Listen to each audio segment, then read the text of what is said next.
Welcome back, everybody. Today we're going to be taking a deep dive into BlueSky and, trying to figure out if it really is this more inclusive digital space that Yeah. kind of being touted as. Yeah, there's been a lot of talk about it, right?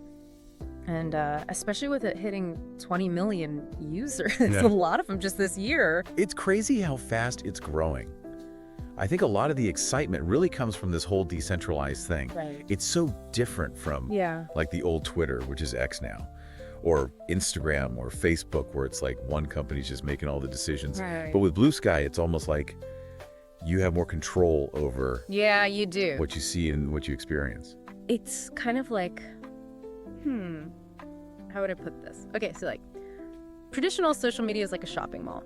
Like the company decides, you know where all the stores go, and what the layout is, and what you see in the window, displays. Yeah. But with BlueSky, it's more like you're building your own neighborhood. Oh, I like that. You decide who your neighbors are, what kind of shops are there, Right. how the streets are laid out. That is a good analogy. Yeah. So it really comes down to like this idea of Yeah, user agency. absolutely. And, we had a chance to speak with Mr. Lacoste, who's an AI expert Yeah. and a big advocate for inclusive tech. Right. And he really believes that this whole decentralized model is just inherently more inclusive. Yeah. Because it puts the user in control. It really does. He Mhm. was saying that. You know, when you have the power to like curate your own feed, Yeah. you're less likely to run into content that you don't want to see, offensive stuff, or just irrelevant stuff. Right. And he was saying that this can lead to a greater sense of what he calls psychological safety. Oh, interesting. Yeah, which he thinks is like really important for you, having those real, meaningful connections and conversations online. So when people feel safer and more comfortable, they're probably going to be more themselves, more likely to share their perspective. Exactly. Even if it's different, from what's popular. Absolutely. So this really seems to play into the whole cultural dynamics Right. that Mr. Lacoste was talking about, that BlueSky is shifting. It does, yeah.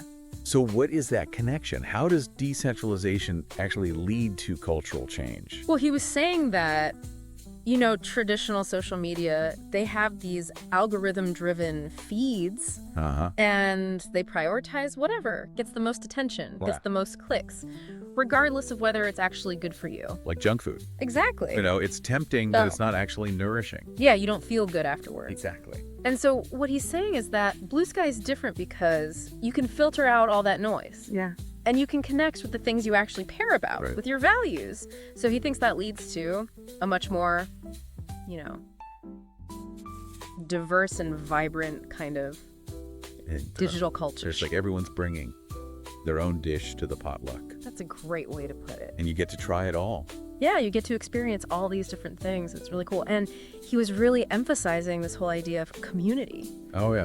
In his research, he found that a lot of the users who are moving over to BlueSky, especially from like X, Uh-huh. they're really drawn to that sense of belonging, especially if they felt like they were kind of pushed aside on other platforms. Well, it's not just about avoiding the bad stuff. It's like actively trying to find spaces where you feel welcome, where Yeah. you feel understood. Exactly. It all goes back to that psychological safety thing. Right. When you're with people who get you, who share your values, you're just more likely to be yourself and really open up.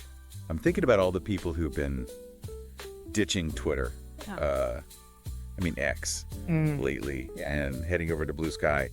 Do you think it's because they're looking for that? Like that sense of community and control Yeah. that decentralization offers? It's got to be a big part of it, right? I mean, Mr. Lacoste was saying that a lot of users just felt kind of alienated by X's algorithm. Yeah. Because it was always showing them trending topics or stuff from huge accounts, whether they cared about it or not. It's like going to a concert, Yeah. but you only get to hear the songs that the majority of the crowd wants to hear, even if you like totally different music. Exactly. It's like you're stuck with someone else's playlist. Remember But with that? BlueSky, you can create your own playlist with Yeah. all the voices and perspectives that you actually care about.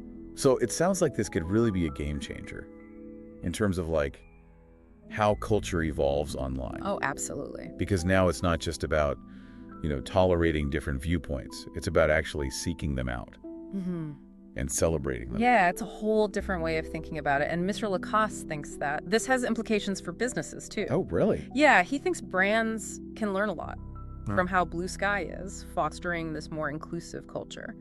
So what would that look like? How can brands actually put this into practice? Well, he highlighted three main things. Okay. Prioritizing user control, Okay. fostering a sense of belonging, and focusing on authentic engagement. Do you break those down a bit? Sure. So user control, that's about giving your audience a voice, letting them give feedback, share their experiences, be a part of the conversation. So it's not just about blasting out marketing messages. Yeah, it's about collaboration. Right. It's about making them feel like they're part of something. Got it. And that ties into the sense of belonging. Yeah. It's about building a community. Like a real community. Yeah, not just a bunch of customer. I've seen some brands do that really well. Yeah. Where they build these communities around shared interests. Exactly. It's powerful stuff. And then authentic engagement. That's all about being real. Okay. Being transparent. Actually listening to your audience. So no more canned responses, no more marketing jargon. Right. It's about being human. Yeah. It all sounds really great in theory. But are there any downsides to this? Like, even with a decentralized model, are there still challenges to creating a truly inclusive space? Of course, there are always challenges.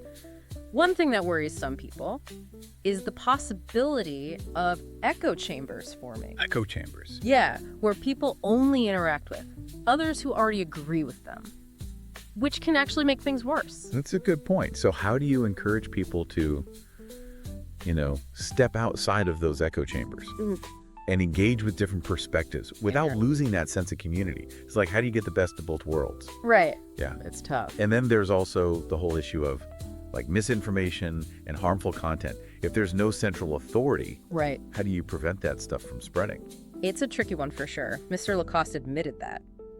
Decentralization has a lot of potential, but it definitely comes with its own set of challenges, like content moderation, for example. It becomes way harder when there's no one calling the shots. It's like you're trying to herd cats. Yeah. Everyone's doing their own thing, right, and there's no clear set of rules. It can get chaotic, but even with all that, Mr. Lacoste is still optimistic. Oh. Yeah, he thinks platforms like BlueSky are a step in the right direction. Interesting. Towards an internet that's more about the users, where everyone has more of a voice. So I guess the big question is, should everyone just switch to BlueSkies? Whoa, we're not here to tell anyone what to do. Right. The best platform for you is the one that fits your own needs and values. That's true. But I think the fact that BlueSky is growing so fast and that people are leaving places like Twitter it shows that people want something different. They want more control, more connection, exactly, and more inclusivity. It's what we all want, right? I think Mr. Lacoste's main point is that no matter what platform you're on,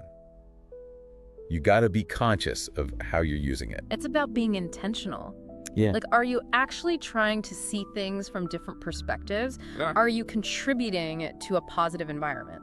It's about taking responsibility. Exactly. So it sounds like BlueSky is giving us a glimpse into what social media could be. It's exciting. More decentralized, more user-driven. Not inclusive, hopefully. But ultimately, it's up to all of us to create that inclusive culture. We can't just rely on the platform. Well, this has been a fascinating deep dive into BlueSky and the whole idea of inclusivity online. It has. We hope you found it insightful and maybe even a little thought-provoking. Until next time, keep exploring, keep connecting, and keep the conversation going.